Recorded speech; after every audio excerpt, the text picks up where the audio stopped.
창세기 말씀을 시작한 이후에 참 많은 것들을 생각해 보게 하고 많은 말씀들을 같이 나누게 해주셨던 주님 감사합니다. 오늘부터 나가는 창세기 2장 말씀에서도 여전히 살아계신 하나님께서 말씀하시고 우리들로 하여금 하늘문을 열고 진중하게 주의 말씀을 받아서 깨달아가면서 듣고 자신의 것으로 소화시킬 수 있도록 형제 자매님들의 귀를 열어주실 뿐 아니라 들은 말씀을 삶 가운데서 실현시켜서 하나님의 선하신 뜻, 하나님 자신의 형상과 모양대로 만들어서 그 나라를 상속해 주시길 주의 이름으로 기도합니다. 아멘. 아멘.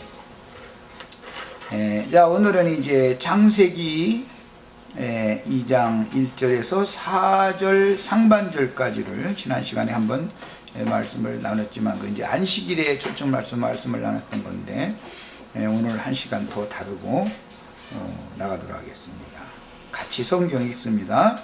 천지와 만물이 다 이루어지니라. 하나님이 그가 하시던 일을 일곱째 날에 마치시니 그가 하시던 모든 일을 일곱째 날 그치고 일곱째 날에 안식하시니라. 하나님이 그 일곱째 날을 복되게 하사 거룩하게 하셨으니 이는 하나님이 그 창조하시며 만드시던 모든 일을 마치시고 그날에 안식하셨습니다. 이것이 천지가 창조될 때에 하늘과 땅의 내력이니. 거기까지 같이 이것은 지난 시간에 말씀드렸기를 창세기 1장을 나누라고 하면은 난 여기까지 나눴을 것이다 이런 표현을 여러 번을 말씀드렸고, 이 단락에서는 일곱째 날 하나님의 일이 마쳐진 것에 대해서 일이라는 단어가 지금 3번 연거푸 사용이 됐습니다. 2장 1절에 그가 하시던 일을 일곱째 날에 마치시니, 그 다음에 모든 일을 그치시고, 그 다음에 하나님이 그 일곱째 날 복되게 하셔서 마지막에 창조하시며 만드시던 일을 마치고 그날에 안식하셨다. 이렇게 결국 창세기 1장 3절 이하에서 31절까지 즉 여섯째 날까지의 모든 말씀들은 하나님의 일에 대한 계획이었었다라는 것을 성경이 스스로처럼 이제 지시를 해주고 있습니다. 이것을 신약 성경에서는 예수님이 하늘에서 이루신 아버지의 뜻이 땅에서도 이루어지기를 위해서 기도해야 된다는 그 기도 말씀의 주제를 여기서 삼아서 이것을 기도하라고 가르치신 것을 잘 우리는 알고 있습니다. 자, 이번에는 안식에 관한 그 개념 정리를 지난 시간에 말씀을 드려서, 이것은 안식이라는 것은 쉰다라는 개념이 원래의 개념이 아니고 만족하다, 누린다 그런 개념에서 오는 거다라는 걸 말씀을 드렸고, 신약 성경에서 예수님의 안식일에 관한 인식과 유대인들의 안식일에 관한 인식이 어떤 차이가 있었는지를 알아보기 위해서 요한복음 5장에서 같이 보겠습니다. 안식일에 관한 그 많은 변론 이야기는 참 많이 나오는데 이걸 뭐 다 찾으면 시간이 많이 걸리니까 대표적인 말씀을 지금 찾아보는 거예요. 예수님의 이런 계시와 동일한 계시를 받은 사도들은 창세기 1장이 이미 이루어졌던 그 안식일이라는 것은 장래의 일에 대한 그림자다라는 것을 확실하게 밝히고 있습니다. 뿐만 아니라 호세아 선지자 같은 경우는 절기, 안식일 이런 것들을 내가 반드시 폐하는 날이 온다라고 예언을 했습니다. 그러면 유대인들이 지키던 안식일이라고 하는 그런 절기 이런 것이 싹 폐해지고 예수 그리스도로 말미암아 새로 시작되는 어떤 것을 이미 선지자들이 다 예언을 해놨다라는 걸 알 수가 있는 것입니다. 오늘은 이제 이런 것을 중점으로 말씀을 나눌 겁니다. 예배당들마다 설교 주제로 삼아서 특히 뭐 무슨 병 고치는 신유은사 뭐 얘기할 때마다 이제 이 인용하는 구절 오늘 우리가 읽는 겁니다. 요한복음 5장 1절부터 저 18절까지 계속 읽겠습니다. 5장 1절에서부터 18절까지 읽습니다. 자, 그 후에 유대인의 명절이 되어 예수께서 예루살렘에 올라가시니라. 예루살렘에 있는 양문 곁에 히브리 말로 베데스다라 하는 못이 있는데 거기 행각 5이 있고 그 안에 많은 병자, 맹인, 다리 저는 사람, 혈기 마른 사람들이 누워 물의 움직임을 기다리니 이는 천사가 가끔 못에 내려와 물을 움직이게 하는데 움직인 후에 먼저 들어가는 자는 어떤 병에 걸렸든지 낫게 되밀더라. 우선 요 단락 이제 성경 요한복음 5장을 열려면은 요 이제 그 시작 말씀을 이해를 해야 되기 때문에 개념을 좀 살펴보겠습니다.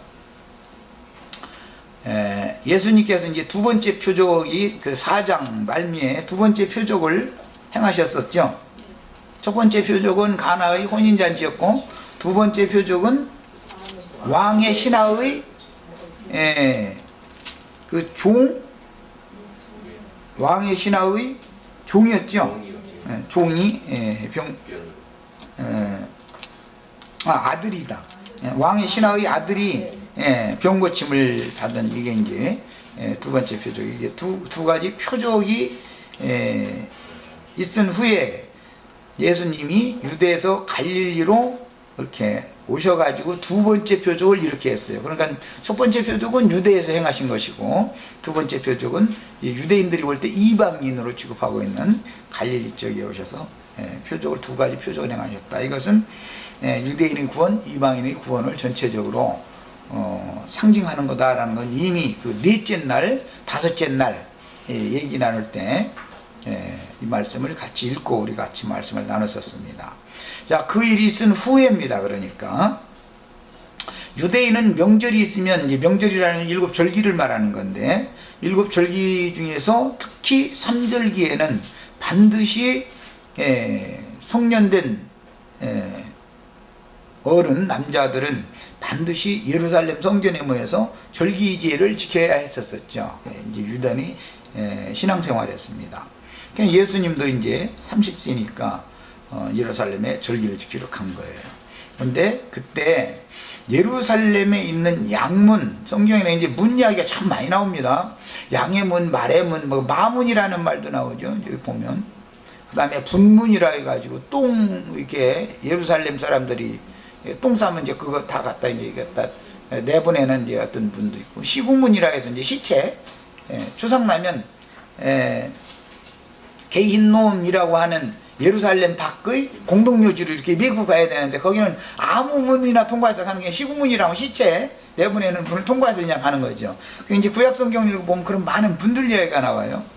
그런데 그게 이제 예루살렘 원래 이제 성을 지을 때 동서남북 사방으로 이제 12문을 이렇게 만들어 놨다는 거거든요. 각 문마다 문 이름들이 다 있는 거죠. 그런데 거기는 이제 문이라는 것은 들어가기도 하고 나가기도 해야 되는 것인데 특히 그 시구문 이런 문은 들어가는 문으로 용도보다는 시체가 나가는 문으로 이제 사용되는 것을 알 수가 있죠. 그리고 이제 그런 것 보고 북문이라고 그랬죠. 북쪽에 그게 있었기 때문에 구약 성경을 보면 이제 그 문 이야기도 좀 그래서 유심히 관심을 가지고 무슨 문 하면은 그 어떤 수식어가 붙어서 그게 무슨 의미가 있는지를 이제 이걸 잘 이해를 하셔야 되는데, 양문이라고 말 때 이 양문이라는 건 요즘에 어딘가 가다 보니까 양문교회도 있대요. 양문교회. 그 양의 문이 예수님 자신이죠. 그게 다 문이라는 것은 그리스도를 상징하는 겁니다. 예수님이 십자가 지고 예루살렘에서 이렇게 나갈 때도 문으로 나갔을 거 아니에요.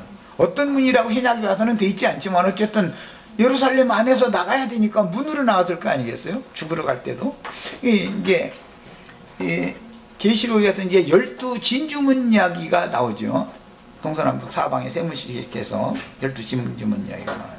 그런데 오늘 말씀에 보면 특별히 양의 문, 양문이라는 말이 나왔는데 이것은 구약시대에 목자들이 양을 계수할 때 좁은 통로 하나를 놔두고 이렇게 그 자기가 목양한 양 재산이 얼마나 되는지를 계수할 때 이게 그 좁은 통로를 놔두고 계산을 하던 계수하던 거기에서 비롯된 거예요. 근원이 거기서 온 겁니다. 그리고 그 약물의 곁에는 반드시 베데스다라고 하는 연못이 있다 그래요. 그렇게 돼 있어요. 왜 양문 곁에 베데스다라고 하는 연못이 있었냐면 양을 목욕을 시켰었다라는 것을 알 수가 있는 것이죠. 양문 곁에서 목욕되어진 양만 안으로 들여보내고 목욕하지 않은 양은 들여보내지 안 했던 것이죠. 그러니까 구약시대에 그 하는 방식이 그랬다는 거예요. 이제 여기에서 다 이게 연유되는 겁니다. 이게 역사적인 어떤 이제 배경을 우리가 대충 알아야 돼요. 어떤 신약의 어떤 말이 나오면. 그런데 이 베데스다라는 말은 히브리어로서 이것은 은혜의 집, 은혜 받는 집이라는 뜻입니다. 은혜의 집이라는 뜻이에요. 베데스다. 그러니까 양이 주인의 우리에 들어가려면 이쪽 우리에 있던 양이 이제 주인의 우리가 아니라 이제 새 주인이 오면 초장으로 들여보내는 거죠. 우리에서 우리에 있는 양은 떼껍질이가 찌어가지고 베데스다 연못에서 목욕을 시켜가지고 이제 초장으로 들여보내는 거죠. 실제 예수님 하신 말씀해 보면 그 양을 우리에서 나오게 해서 초장으로 인도하는 것으로 예수님 말씀하셨으니까 구약시대에야 뭐 이쪽 허벌판에서 뜯어먹던 양을 좁은 그 통로를 통해서 자기 우리에 가둘 때 사용하는 거였지만 그건 구약이고, 구약시대 목자들이 그 양의 수를 계수하려면 초장에 떠다니면서 이렇게 뛰어다니면서 먹던 거를 불러 모아가지고 자기 우리에 가둘라고 거기서 계수했던 거잖아요. 그런데 예수님이 이제 반대로 우리에 갇혀있는 양들을 불러내는 이야기를 지금 하는 얘기예요. 이게 역사적인 배경을 알아야 돼요. 이런 말이 신약에 나올 때 왜 나왔는지에 대해서. 그래서 베데스다 연못이 있고, 베데스다 연못이라는 것은 은혜의 집, 은혜 받는 집이라는 뜻이고, 은혜를 받고 은혜의 집에서 목욕을 한다, 뭐 거기서 고침을 받는다, 그런 말은 사실은 주님의 말씀이 깨달아져 가지고 율법 종교생활 저주를 벗어났나 이 말이죠. 그래가지고 영의 자유와 해방을 받는다. 율법 체계와 조직 안에서 해방받아서 완전한 진리의 세계로 생명의 성령의 법으로 해방받는 것을 말하는 거예요. 말하자면 내가 지금 말을 좀 어눌하게 했지만 말하고자 하는 의도는 충분히 아셨죠. 구약시대에는 초장에 있던 양을 몰아 넣을 때 자기 자기 양이니까 자기 집으로, 양의 집으로 몰아 넣어야 되잖아요. 그때 그 문을 통과하게 했고, 신약시대에 예수님이 오셔서는 갇혀있던 양을 불러내는 이야기를 지금 하는 거예요. 이게 여기죠. 반대죠. 이게 지금 개념이 그런 거예요. 그리고 베데스다라고 하는 연못이 반드시 양문 곁에 있었던 것이고, 그 또 베데스다 연못 가에는 행각이라고 하는 것은 이제 오늘날로 말하자면 이제 여관집과 같은 그런 개념이죠. 행인들이 잠시 쉬어가는 처소가 있는 거예요. 그런데 5개가 있었다는 거예요. 이제 구약시대에 있었던 것은 5이 있었다, 이런 말씀이 구약성경에 난 못 찾아봤거든요. 그런데 신약성경에 보면 이 말이 있었으니까 구약시대에 하던 그들의 율법생활, 종교생활 하던 그대로를 지금 여기 설명하는 거잖아요. 유대인들에게 늘 적용하는 것은 5,005이라는 수를 늘 유대인들에게 적용하는 겁니다. 4,000 이런 말이 나오면 이건 이방인들에게 적용하는 수예요. 성경의 개념을 잘 이해하셔야 됩니다. 자, 그러니까 이제 유대인들도 이 땅에는 그 양들이 잠시 이 생에 잠시 살다가 결국은 주님께로 가야 되는 양들이죠. 그런데 그냥 가는 게 아니고 행각에 가서 뭐 목욕을 시키고 그랬으면 뭐 털도 좀 말리고 뭐 하는데 그러려면 쉬어야 될 거 아니겠어요? 아마 이제 그런 의미에서 행각이 이게 5이 있었죠. 이게 지나던 행인들이 거기서 잠시 이렇게 베데스다 연못가에서 쉬는 거예요. 그런데 그 베데스다 연못가에는 양문이라는 것이 있다는 거예요. 지금 이제 그 배경이 이렇습니다. 그런데 그 행각 안에는 이제 유대인들이 다 구원받았다 그러지만 유대인이나 이방이나 육신을 입은 사람들은 다 행인과 나그네들이니까 지치면 예루살렘 성문 안으로 들어가기 바로 직전 예루살렘 성 바로 앞에 행각에서 잠시 쉬어서 숨을 좀 들인 다음에 간다, 이제 이런 말이 되겠죠. 자, 상황이 이래요. 이제 이래서 우리 여기가 지금 베데스다 연못이고 행각이 돼야 되는 거예요. 우리 김영재님 사역을 그런 사명감을 가지고 오셔야 돼요. 내가 목회하는 목회지는 마지막 예루살렘 성으로 들어가는 바로 앞에 있는 행각이다 이거예요. 지치고 고난 모든 영혼들이 이스라엘 각지에서 막 예루살렘의 성전에 절기를 지키러 들어가려고, 절기를 지키러 가느라고, 하나님 만나러 가느라고 막 각지에서 오잖아요. 뭔 또 흩어진 이방인들도 다 와야 되는 거거든요. 아무리 이방 땅에 있어도 디아스포라라고 그러죠. 이방에서 살던 사람이라도 다 예루살렘 성전에 하나님 앞에 모여야 되는 거거든요. 그러려면 멀고 먼데 행로에 고나니까 잠시 행각에서 좀 이렇게 땀 좀 들이고 좀 쉬었다 가는 거예요. 그 다음에 이제 최후로 예루살렘 성에 들어가려면 바로 문 앞에 이 행각이 있는 거예요. 이것이 성령과 신부가 오라 하는 교회 생활이다 말이에요. 최종적으로 실제로적으로 말하자면 그걸 상징한다고 생각하시면 되겠어요. 추수를 할 때도 보면 타작마당이 그 곡식이 그 주인집 곡간에 들어가는 마지막 장소죠. 타작마당이라고 하는 것이. 예. 이것이 그래서 나는 우리 인터넷 사이트에다가도 말 영혼을 타작하는 타작마당이다 우리 사이트는 이러고 써놨는데 뭐 그거 보는 사람들이 내가 하는 말을 알아듣는지 못 알아듣는지 모르지만 어쨌든 나는 그런 사명감을 가지고 하는 거예요 이게. 이런 개념을 우선 정리를 하셔야 되겠어요. 그 다음에 더 읽어나갑니다, 이제. 그런데 이제 물이 동하는 이야기가 나왔죠. 가끔 천사가 내려서 물을 움직인다는 거잖아요. 휘 저어놓는다는 거잖아요. 이런 것은 구약시대에 이스라엘 사람들은 예루살렘에 성전이 있고 각지에는 회당들이 있죠. 각지에서 회당들이 각지에 다 있는데 회당장이 목회자지만 회당장이 늘 혼자 가르치는 것이 아니고 만약에 어디에서 여행객인데도 주의 말씀을 받아가지고 왔다 하면 자유롭게 그 회당의 강대상에서 말씀을 선포할 수 있도록 자유로운 신앙생활을 하는 것이 유대인의 관습이에요. 그래서 구약성경에 보면 아주 대표적인 것이 여로보암이라고 하는 왕이 그 베델 산당에서 자기가 제사를 했죠. 그런데 예루살렘 유다에서 하나님이 보낸 선지자가 와서 선포하잖아요.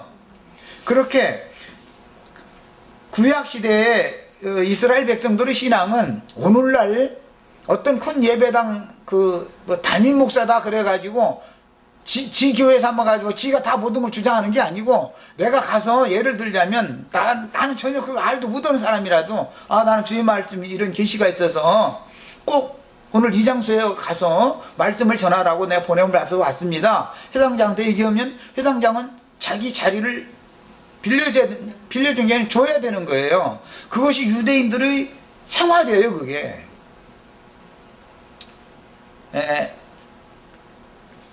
그래서 그런 율례에 따라서 예루살렘에서 유명한 설교자들, 신학자들을 각지 회당에서는 가끔 청빙을 하는 거예요.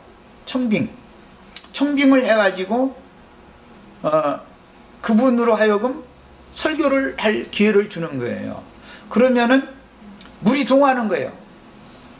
연못, 못이라고 하는 것은 우리가 지금 샘, 못 이야기는 물샘이라는 것은 교회 모임을 말하는 거예요. 성경에는 늘. 그러면은 물이 동한다 라는 것은 심령이 부흥됐다 그 말이죠. 그런데 맨 먼저 들어가는 사람 치료를 받는 거예요, 이제. 여기 보면 그렇게 돼 있죠.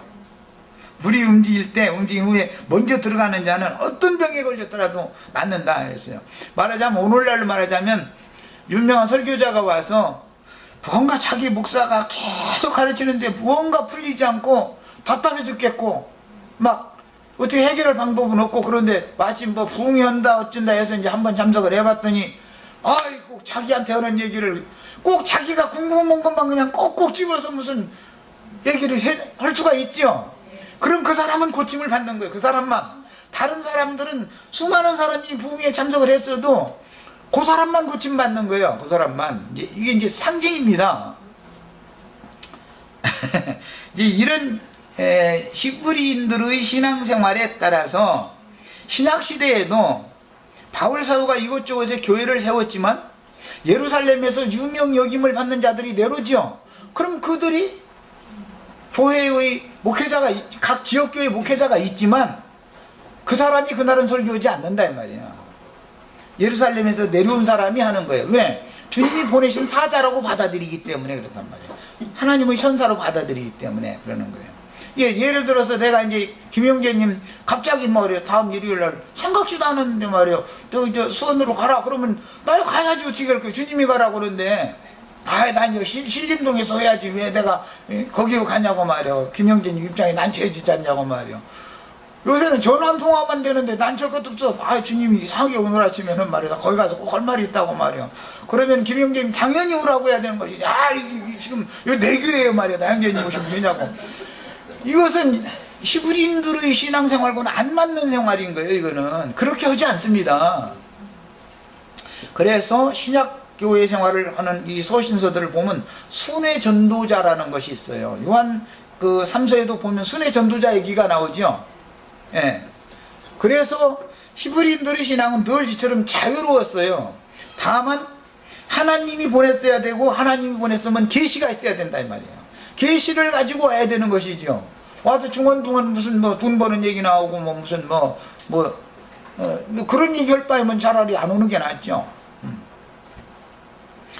이제 이런 그 성경이 지금 말하고자 하는 구약 시대의 히브리인들의 신앙생활, 그들의 생활을 알아야 돼요. 그래야 신약 시대에 그것을 인용해서 예수님이 회당이나 성전에 들어가서 예수님이 무슨 랍비로 안수받고 뭐 인정받고 공식적으로 한 적이 없죠. 그래도 성전에서도 가르칠 수 있었고 회당에서도 가르칠 수 있었죠. 이게 히브리인들의 신앙생활이에요. 강남교회나 뭐 온누리교회나 이런 데 가가지고 내가 말이야 계시 받아서 왔다고 뭐 여의도 순복음교회 일요일날 가가지고 말이야 특히 제일 많이 모이는 삼부 예배 때 내가 강단에 서겠다고 나 그래버렸다가는 저놈 당장 쫓아내라 이러지 절대 받아주지 않습니다. 사람들은. 이거는 뭐예요? 이미 히브리인들의 신앙생활과는 다른 자기 독선적인 그 자기 집이죠. 그 자기 왕궁이죠. 말하자면 이런 생활하고 있다는 것을 보여주는 거죠.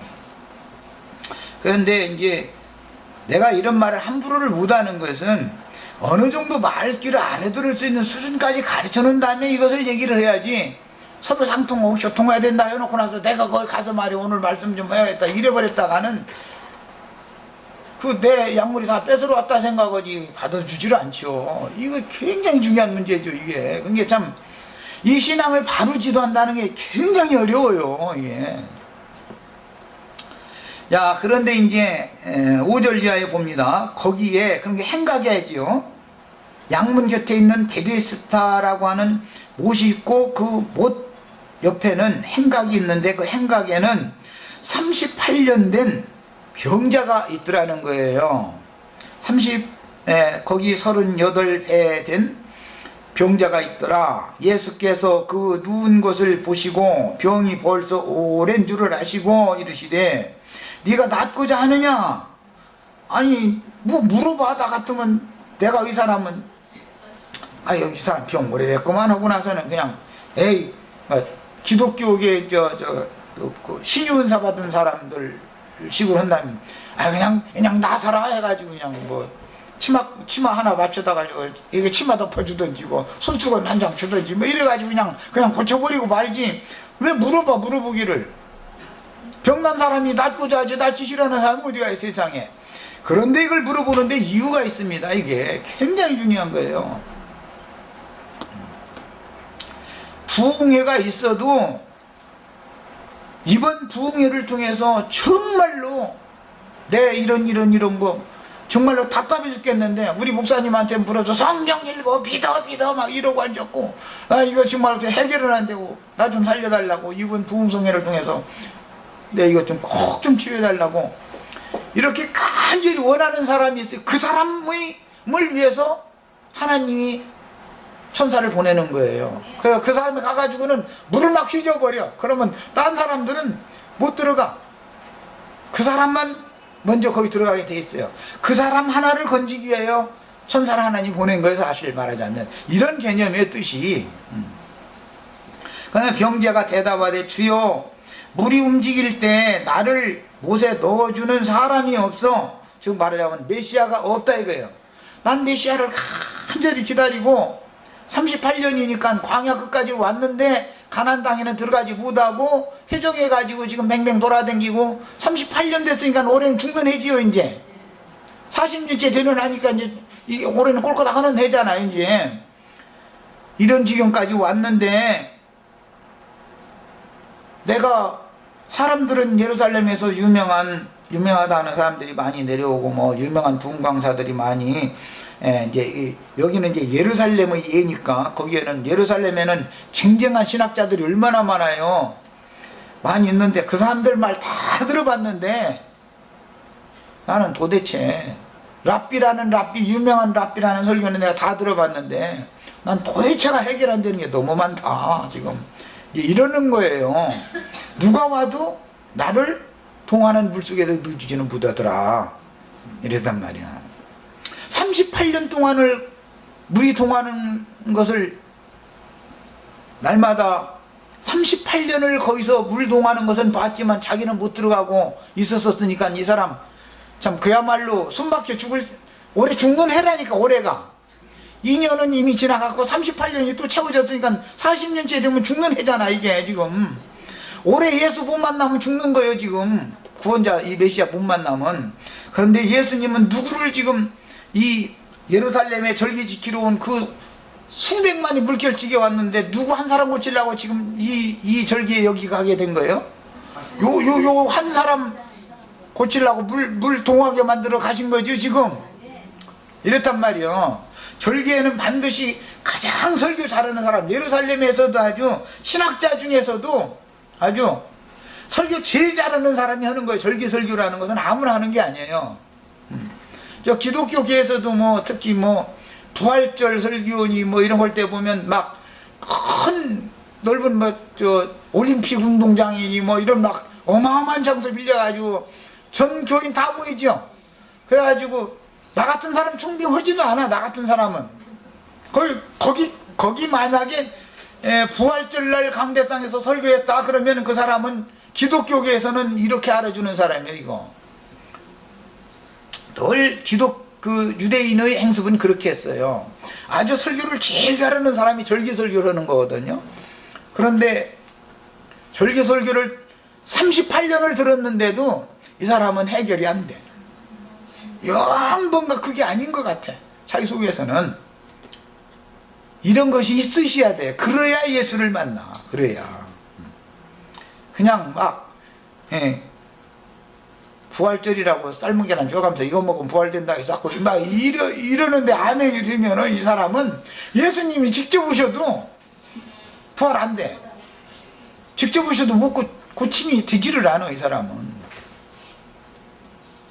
지금 현재 여의도 순복음교회 그곳으로 예수님이 직접, 그들이 고대하는 예수님이 직접 오시면 예수님 박해할 것 같아요. 이 안식일도 안 지키고 지가 하나님의 아들이라 이고 하나님과 동등됨으로 여기는 이 참나만 마련하고 앉았는 막 여가면서 배척할 것 같아요. 똑같은 상황이 매번 계속되는 거예요. 매번. 이게.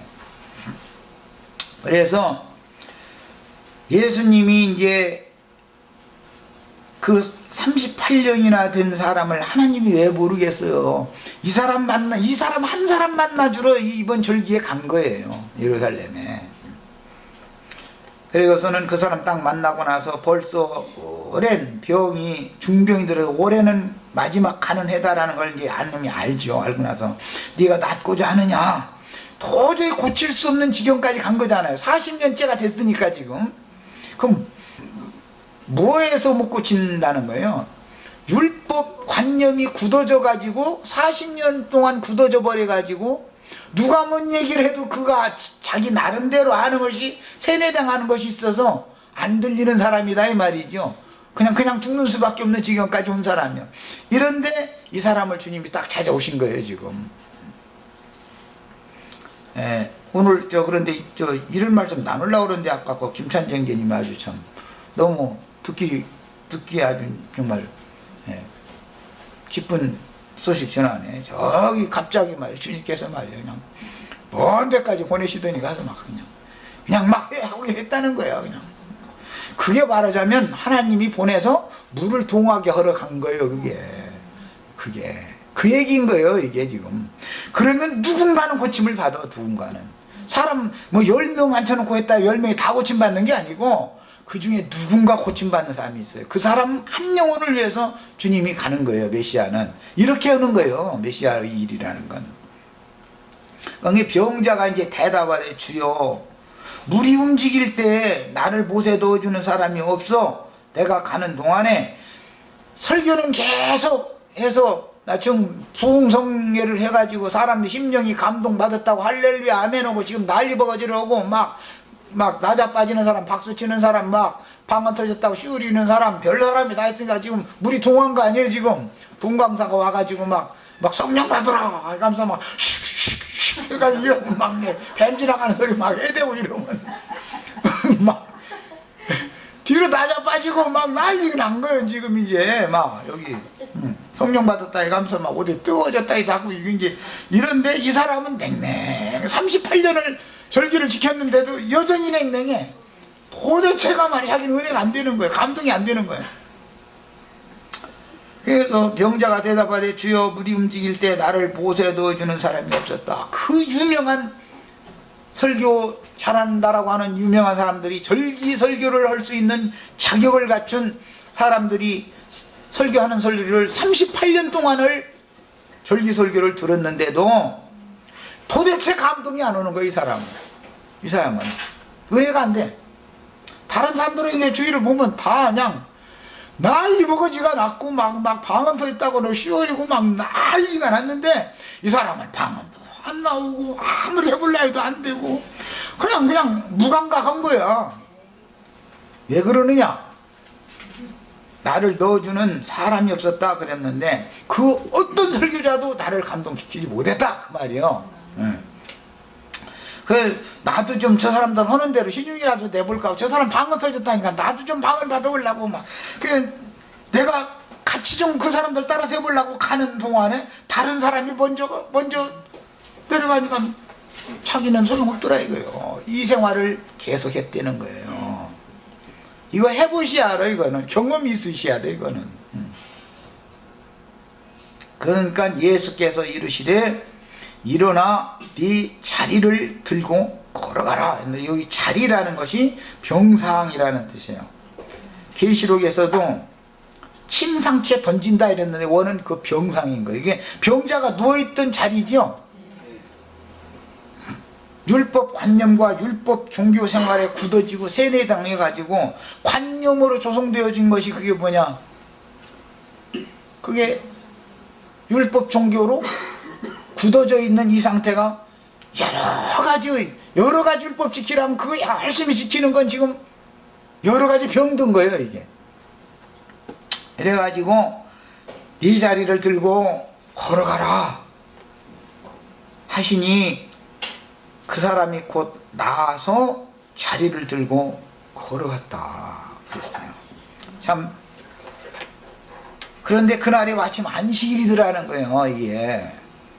이제 창세기 2장 하다 말고 갑자기 요한복음 5장으로 와가지고 헷갈리 나오시지 말고 다 뭔가 성경이라는 것은 흐름이 있고 말하고자 하는 어떤 의미가 있는 거예요. 하나님의 말씀이라는 것은 절대로 착오가 없어요.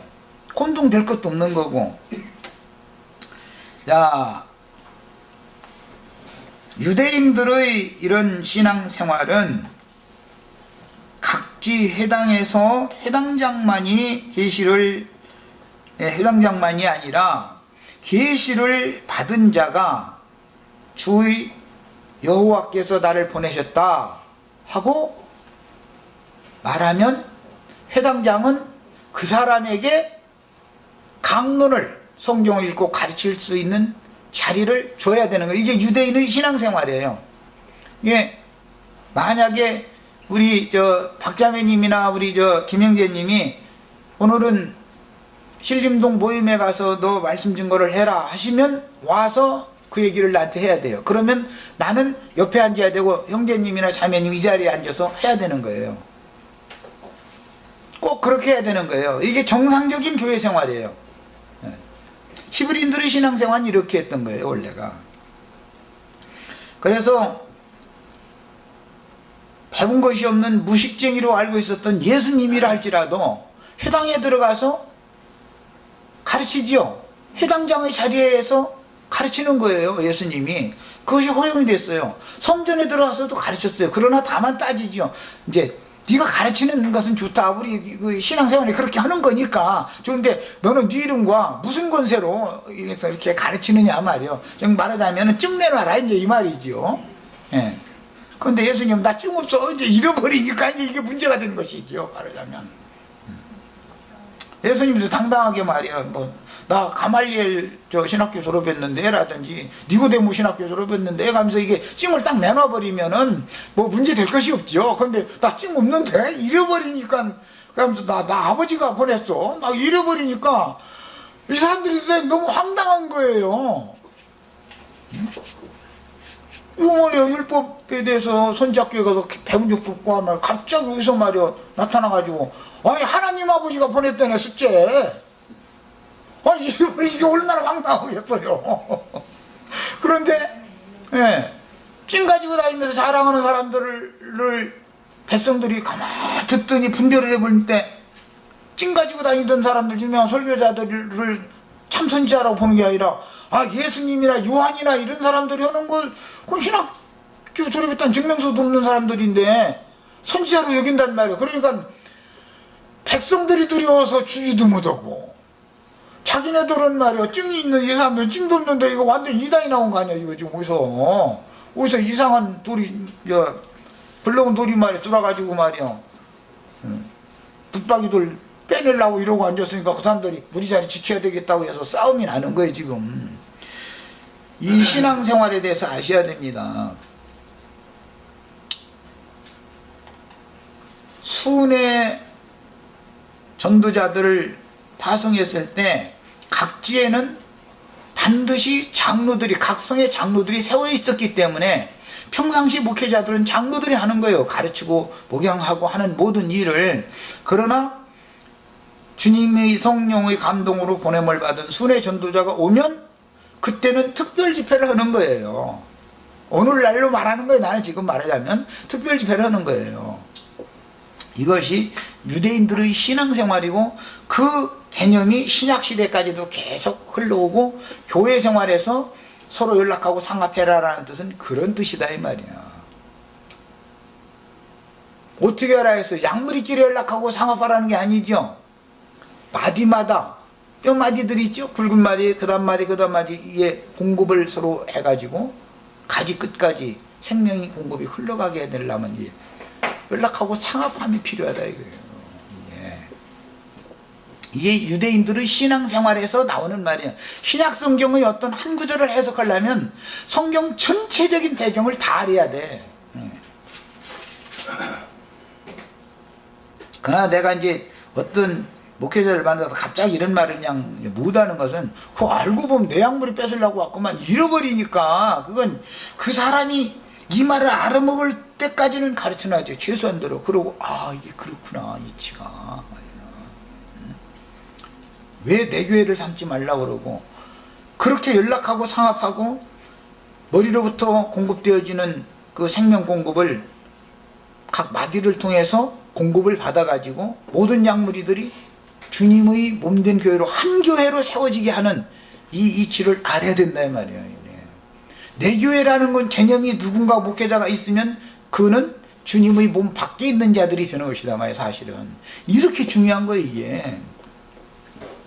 그래서 히브리인들은 각지 회당에서 회당장만이 말씀을 가르치고 복양을 하는 것이 아니라 계시를 받은 하나님의 선지자가 보냄을 받아서 오면 그에게 강론을 할 수 있도록 해주는 비교적 자유로운 그런 신앙생활을 했으며, 가끔 유명한 설교자를 예루살렘에서 청빙을 합니다. 각지 회당에는. 그러다 보니까 순회하는 전도자가 생겨난 것이지요. 구약시대에 보면 무슨 이름도 없고 갑자기 나타난 어떤 여호와의 사자가 누구에게 또는 어느 곳에 누구 집에 보냄받는 이야기 참 많이 나오지요. 그게 뭐예요? 하나님 보낸 천사가 그 집에, 그 마을에, 그 회당에 물을 동하러 간 거예요. 물을 휘저으러 간 거예요. 누군가를 고치려고 보내신 거예요 그게. 사실은 그게 메시아로 오실 그리스도를 상징한 말이다 이거예요. 여호와의 사자가 갑자기 이름도 없고 성도 없는 어떤 여호와의 사자가 누구에게 딱 나타나서, 특히 뭐 왕에게 또 무슨 유명한 대제사장에게 잘못하고 있는 이런 사람들한테 막 치는 말을 막 하고 가잖아요. 그것은 사실은 하나님이 보내신 사자, 사도로 세상에 보냄을 받았던 예수님을 상징하는 것이단 말이에요. 그래서 이런 규리에 따라 신약교회들에도 예루살렘에서 유명히 여김을 받는 자들이 각지 교회들을 순회하며 설교를 했었던 것입니다. 그러면 요한 3서에 보면 그를 영접하라고 돼 있죠. 그런데 교회 중에서 으뜸되기를 좋아하는 디오드레베는 영접을 않고 배척했다는 거잖아요. 순회 설교자를. 그건 뭔 뜻이에요? 네가 내 교회에 와서 내 약물이 뺏어가려고 왔어? 이랬다 이 말이에요 사실은. 이게 얼마나 중요한 말인지를 알아야 됩니다 우리는. 그다음에 무리동화는 못에 먼저 들어간 병자가 고침을 받는 것은 은혜의 집은 집, 그 베데스다라는 말은 은혜의 집이라는 뜻인데, 은혜의 집인 교회 모임에서 누구에게 어떤 가르침을 받을 때, 여기서 이제 절기 모임에 참석한 이 사람이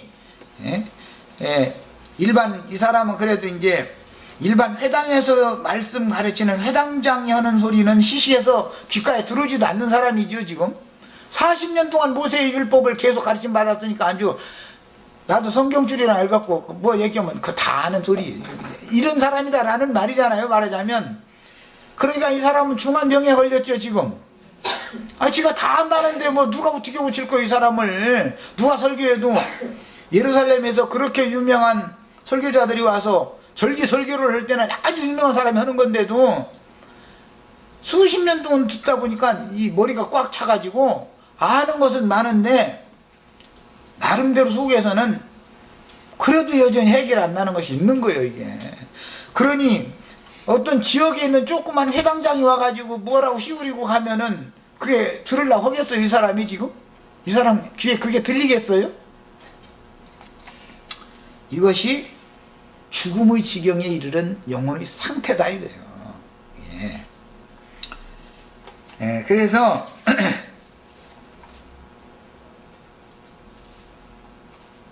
물이 동하는 그 못에 먼저 들어간 병자가 이처럼 고침을 받는 것은 교회 모임에서 어떤 유명한 설교자가 설교를 할 때 그 설교 말씀을 듣고 그 사람을 위한 설교가 되는 그런 경우를 말하는 것으로서. 그런데 38년 동안 이 사람이, 다른 사람은 다 물이 동할 때 들어가는데 자기는 들어가고자 해도 들어가지 못했던 것은 왜 그러는 거예요? 아는 것이 너무 많다는 거죠.